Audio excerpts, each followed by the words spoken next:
C'est une bonne chose, mais à la fois une mauvaise chose. Je suis une grande gameuse, alors je suis complètement pour. Je déteste. Je suis professeur des écoles, donc les jeux électroniques, non, ça peut être une bonne chose. Je trouve pas ça bien. Je suis semi-pour, semi-contre. C'est dangereux. C'est débilisant, quoi. Ça leur apprend rien aux gamins. C'est un jeu aussi un peu comme un autre. C'est une façon de jouer qui va avec notre époque. Vu qu'on évolue dans un monde assez technologique. Je trouve ça bien de les éduquer dès le plus jeune âge et il y a certains jeux éducatifs qui peuvent vraiment permettre d'éveiller l'enfant. Commence super jeune, c'est ultra dangereux, je trouve, parce qu'après ça les habitue trop. Ça pourrait les rendre dépendants. Je trouve ça limite choquant quand on voit des petits enfants de 3-4 ans avoir déjà un iPhone dans la main. Ils vont être plus vite accros à toutes les technologies. C'est dans la durée qu'il faut regarder. Ça me dérange pas un tout petit peu. C'est comme tout, faut pas en abuser. Faire attention aussi aux jeux un peu trop agressifs, un peu trop violents. Il faut quand même garder une certaine innocence quand on est petit. Il y a une sphère un peu imaginaire. Ça leur permet de développer leur inventivité, leur créativité. Il y a des jeux électroniques qui servent à développer les enfants. Il faut mettre en place des stratégies, décoder. On va être concentré dans ces jeux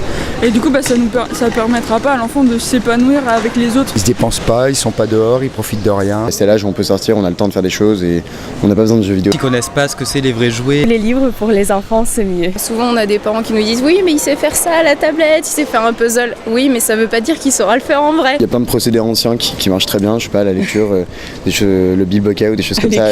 On avait d'autres jeux plus intelligents, je pense, et qui n'obligeaient pas les enfants à garder les fesses dans un fauteuil pendant des heures. Les petits jeux en bois, les caplas et tout ça. On est mieux à faire des dessins et des puzzles et à jouer aux 7 familles. Il faut pas oublier justement de se servir de ses doigts, de faire participer la motricité fine. Ils ont besoin de découvrir ce qu'il y a autour d'eux. Il semblerait que ça ait des points nocifs sur le cerveau. Les yeux déjà, ils vont plus facilement porter des lunettes. Ça peut se donner mal à la tête. À part de la frustration, je vois pas ce que ça leur amène. C'est pas le tout d'être dans le virtuel, il faut aussi être dans le réel, quoi.